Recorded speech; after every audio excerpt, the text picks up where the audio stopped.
السلام علیکم ورحمۃ اللہ وبرکاتہ۔ عزیز طلباء و طالبات، آج 8ویں دن کی سرگرمی کا انشاءاللہ ہم جائزہ لیں گے۔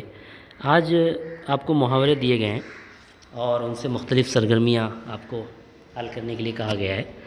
پہلی سرگرمی ہم دیکھتے ہیں، یہاں آپ کو قوسین کے محاوروں کو ان سے مطابقت رکھنے والے جملوں کے سامنے لکھنا ہے۔ آپ کو پہلے آپ سمجھیں کہ آپ کو کرنا کیا ہے۔ یہ جو جملے یہاں دیے گئے ہیں تو اوپر پہلے 3 محاورے ہیں، دل باغ باغ ہونا، نمایاں مقام حاصل کرنا، سابقہ پڑھنا، یہ 3 محاورے ہیں۔ 3 محاوروں کو آپ کو یہ 4 جملے دیے گئے ہیں۔ 4 اب جیسے مثال طور پر تیرے آنے سے میرا کلیجہ ٹھنڈا ہوا، اب اس کے لیے کون سا محاورہ مناسب رہے گا، اس سے مطابقت کون سا محاورہ رکھتا ہے، اس محاورے کو آپ اس جملے کے سامنے لکھیں گے۔ اس کو استعمال نہیں کریں گے بلکہ اس کے سامنے لکھیں گے۔ اسی طرح سے اب یہ تینوں میں سے جو بھی محاورہ اس سے مطابق ہے، آپ اس کو اس کے سامنے لکھیں گے۔ جب تجھے دیکھتی ہوں دل خوش ہو جاتا ہے، تو اس کو اس کے سامنے آپ جو مناسب محاورہ ہے وہ لکھیں گے۔ اسی طرح بعض دعوتوں میں عجیب قسم کے بدتمیزوں سے واسطہ پڑتا ہے، تو واسطہ پڑتا ہے کہ جگہ پر آپ کو کون سا محاورہ مناسب رہے گا وہ آپ لکھیں۔ ارشد نے خوب محنت کر کے اپنی جماعت میں اول مقام حاصل کیا، تو آپ سمجھ گئے ہوں گے کہ ایک محاورہ ایسا رہے گا جو 2 مثالوں میں آئے گا اور باقی 2 ایک میں آئیں گے، کیونکہ 3 محاورے ہیں اور 4 جگہ آپ کو اس کو استعمال کرنا ہے۔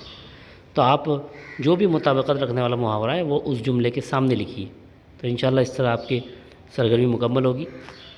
اگر آپ کو ایسا لگتا ہے کہ اس میں آپ کو دشواری ہوگی، تو آپ پہلے ان تینوں محاوروں کے معنی بھی لکھیں اور اس کے بعد اس کا استعمال بھی دیکھیں گوگل پر، اگر آپ کو ملے یا آپ کی کتاب میں اگر آپ کو وہ مل رہا ہے تو آپ وہ دیکھیں، اور اس کے بعد پھر آپ اس کو یہاں حل کرنے کی کوشش کریں۔ اس طرح سے یہاں پر آپ کو الف اور بے، پہلے الف میں آپ کو 3 محاورے دیے گئے، بے میں اس کے معنی دیے گئے، تو آپ کو کیا کرنا ہے، جوڑیاں لگانا ہے، صحیح محاورے کے سامنے اس کے صحیح مطلب کی جوڑی لگانا ہے۔ جیسے تکیہ کرنا، تو اب اس میں سے کون سی صحیح جوڑی ہے اس کو اس کے سامنے آپ کو بے میں لکھنا ہے۔ تو تکیہ کرنا، آشکارا کرنا اور پہاڑ معلوم ہونا، اس کے لیے آپ یہ دیکھیں کہ تینوں میں سے کون سی صحیح جوابات ہیں۔ یہ تو بہت آسان ہے، اس کے لیے آپ سیدھا لغت تلاش کریں، آشکارا کرنا، اس کے معنی ملیں گے۔ اور اگر آپ آسانی سے آپ ڈھونڈنا چاہ رہے ہیں تو آپ گوگل پہ بھی سرچ کر سکتے ہیں۔ تو اس طرح سے آپ اس کو حل کریں گے۔ اس کے بعد آپ کو مناسب محاورے استعمال کرنا ہے۔ پہلے تھا آپ کو صرف سامنے لکھنا تھا جملے کے، لیکن یہاں استعمال کرنا ہے۔ اس لیے میں آپ کو بتا دوں کہ اس میں آپ کو یہ کرنا ہے کہ آپ کو استعمال کرنے میں قافیہ تنگ کرنا ایسا استعمال نہیں کریں گے آپ، بلکہ جملے کی مناسبت سے استعمال کریں گے۔ جیسے انگریز سرکار نے ہندوستانیوں کو بہت زیادہ پریشان کر رکھا تھا، تو ایک مثال کے طور پر ہم دیکھیں کہ انگریز سرکار نے ہندوستانیوں کا قافیہ تنگ کر رکھا تھا، مثال کے طور پر۔ تو قافیہ تنگ کر رکھا تھا کے لیے میں نے کیا کیا، ہندوستانیوں کا استعمال کیا، اور قافیہ تنگ کر رکھا تھا یہ پورا اس کو جملے میں استعمال کیا۔ قافیہ تنگ کرنا ایسا نہیں استعمال کیا، کر رکھا تھا استعمال کیا۔ ایسے ہی آپ کو یہاں جملوں میں استعمال کرنا ہے یہ محاوروں کو۔ 3 جملے ہیں اور 3 محاورے آپ کے پاس ہیں، آپ ان کو اچھے سے حل کیجئے۔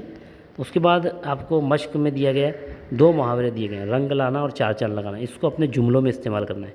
تو پہلے آپ ان کے معنی دیکھیں لغت میں، معنی دیکھنے کے بعد آپ اس کو گوگل پہ سرچ کریں گے، اس کے استعمال تو آپ کو کہیں نہ کہیں اس کا استعمال ملے گا، یا پھر آپ کتاب میں تلاش کریں اپنے، یا گھر میں جو اپنے بڑے ہیں ان سے معلوم کرنے کی کوشش کریں، انشاءاللہ آپ یہ کر سکتے ہیں۔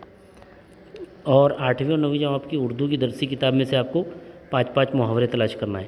اب آپ کو یہاں پر جو سرگرمی دی گئی وہ 8ویں اور 9ویں جماعت کی ہے، اس لیے اب آپ کو یہ دھیان رکھنا پڑے گا کہ آپ کو 8ویں اور 9ویں جماعت کی کتاب سامنے رکھنی پڑے گی، اور اس میں سے 5 محاورے آپ کو تلاش کرنا پڑیں گے۔